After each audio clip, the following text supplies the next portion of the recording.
Hello and welcome to this video in which I'm going to share with you the 8 Mastermind Success Principles.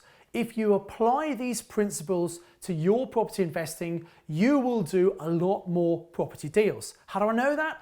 Well, these are the principles we teach people on my year-long Property Mastermind program. So my name's Simon Zutshi. I'm the founder of the Property Investors Network. I'm the author of Property Magic, the Amazon #1 property bestseller. And I've been investing in property for over 25 years and teaching other people like you how to be successful investors since 2003. So let me get straight into these Mastermind Success Principles.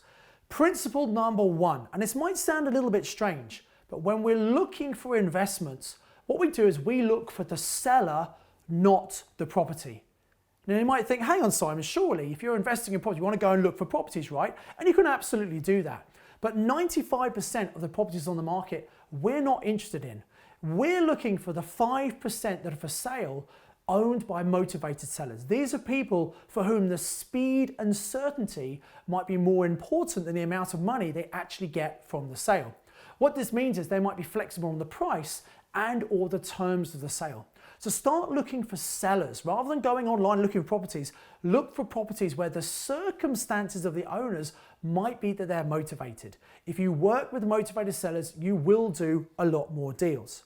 Success principle number 2 is it's really important to plug into a community. On Mastermind, that's a community, but you need to find some sort of community so you're not doing this on your own. It can be a very difficult journey on your own, and very often people give up when they have challenges. If you have a community around you, they can help support you, hold you to account, and encourage you when things are going wrong, which sometimes happens in property. Principle number 3 is when we're dealing with these motivated sellers, we're always looking for the ethical win-win solution. We're looking for people who've got problems, not so that we can take advantage, but instead so we can help solve that problem and help that person. If you help someone, they're going to be far more likely to give you what you want. So it needs to be an ethical win-win. It's got to work for the seller and also it's got to work for you. Now, this is a numbers game. We're going to speak to lots of people who we just can't help. The numbers don't work, or maybe they don't open up enough to us to allow us to help them. So it is a numbers game, but we want to find great deals where we can help the seller and we can also get a great deal as well. Now that links into success principle number 4. One of the ways of getting people to open up is by asking great questions and listen to what they say. A mistake I see investors make all the time: they have a list of questions, they rattle through the questions, it feels a bit like an interview, and they're not really building rapport with the owner, and also they're not really, let me say it again. Sorry, Sam. That's right, no worries. They're not really building rapport with the owner, and they're not really listening to what the owner's saying. Rather than worrying about what's the next question I should ask, imagine it's just you having a conversation. You ask a question, they say something back to you, and based on what they say to you, that influences the next question you should ask, not necessarily the next one on your list.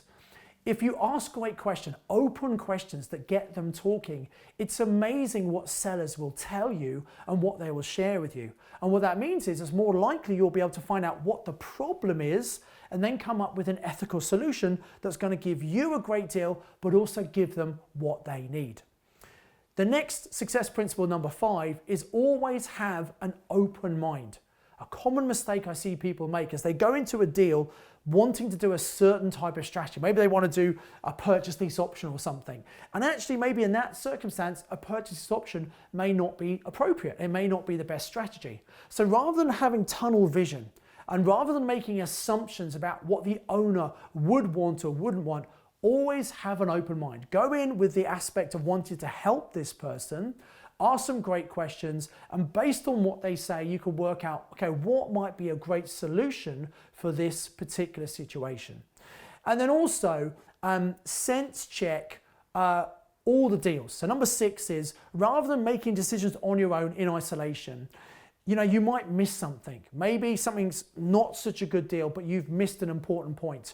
Or maybe a deal's a really good deal, and because it almost seems too good to be true, you don't do it. And actually all you needed was a bit of encouragement from someone else saying, yeah, this is a great deal. So always find someone, a coach or a mentor or a buddy who you can sense check all your deals with to make sure you haven't missed anything and to encourage you to move forward when it's a really good deal.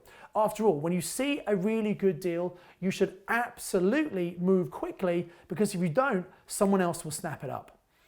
Principle number 7 is always make an offer. On every single property you view, always make an offer.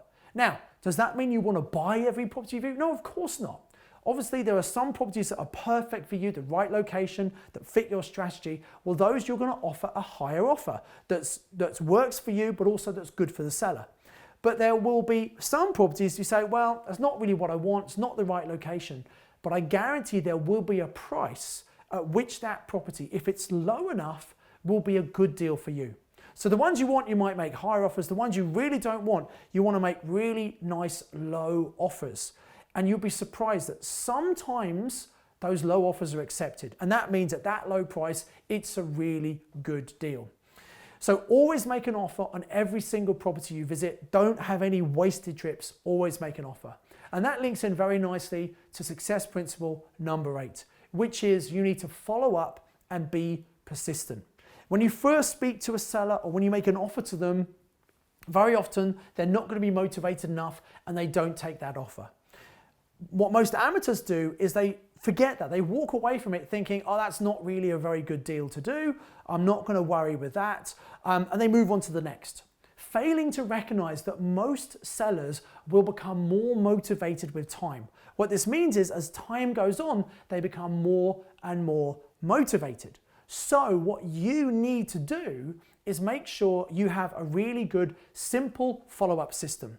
You speak to someone 1 month. If they're not interested, the next month you follow up again. Find out where they're up to. Maybe it's a text or an email or a call to them, but find out what the situation is, because if they still have that property they haven't sold, they might be even more motivated. Some of my students have done deals literally years after first speaking to a seller because they've been following up consistently.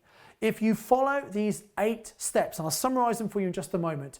If you follow these 8 success principles, I guarantee you, you will do more deals. So just to summarize, success principle number 1 is look for sellers, not for property. Number 2, plug into a community and get help from that community rather than trying to do everything on your own.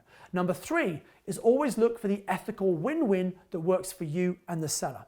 Number 4 is we ask great questions and listen carefully to the answers that will help us determine the next question we should ask.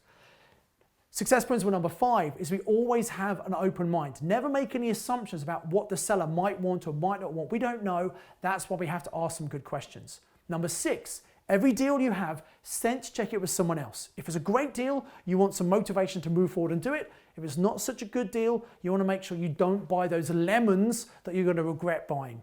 Number 7, always make an offer on every single property you view. It's going to adjust depending on how much you want the property or not. And number 8 is follow up and be persistent. The only reason you will not be successful in property, as long as you know what to do, the only reason you will not achieve what you want is if you give up. So you need to be persistent. You need to keep going. That's it for the video. I do hope you've enjoyed these 8 Mastermind Success Principles. What I'd love you to do is click on the like button, come and subscribe to the channel to make sure you're getting these videos every single week. We're putting new content out, giving you practical, easy tips you can apply directly to your property investing. So please click on the like button, subscribe to the channel, and click on the bell as well so you get notified every time a new video comes out. My name's Simon Zutshi. I'd like to encourage you to invest with knowledge, invest with skill, and enjoy the rest of the videos on my YouTube channel. Thanks for watching.